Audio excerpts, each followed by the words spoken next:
some done while I squeeze mine out.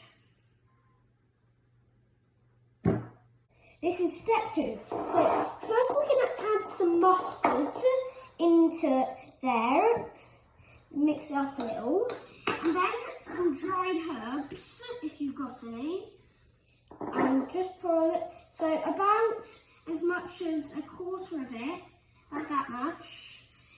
Pour it in and mix it up with your hands.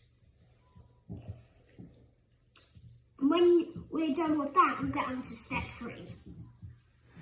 So we've got some puff pastry to roll out really carefully. That's going to go around the sausages. And after we do the sausages, we're just going to cut this in half. And then after that, we'll have 2 halves. Those 2 halves, we'll put the sausages in, and then we'll move on to step 4. We've got one of our pastries, sausage. So we're just going to roll the sausage out into boards, cut it in half with your fingers, then roll it out. And then you got one, and then add them together so we can make one big sausage to put in the middle of that, and then we'll go on to step 5. So my sausage is now on the puff pastry, but now we're on the next step.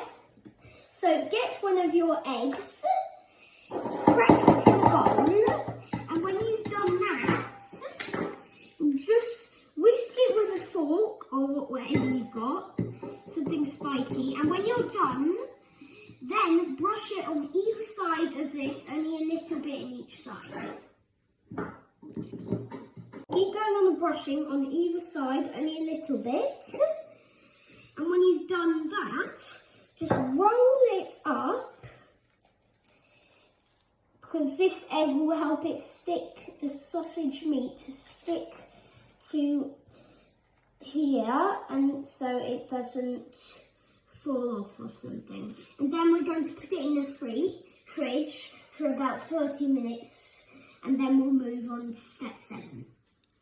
So now we've got special flavours of 2 different kinds of seeds and salt and pepper. But before we add those, we're just going to spread some egg on the top. And then we'll start it, and then we'll go on to the next section of what we're doing. The next section, we've added the egg.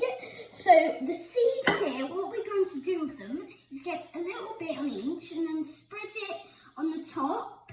That will give it some flavour, so it can be much better than normal, because if you didn't do that, it would not be very nice. So just add this, and then we'll cut it into little sausages. So the next step is we've cut the sausage rolls out. Here we've got a little pan with paper on top of it. Put the sausage rolls on there, give them a little space to cook, and then we'll put them in the oven for about 25 minutes, and then we'll go on to the next step. Nearly finished. So they're out of the oven. They look delicious. Let me taste them.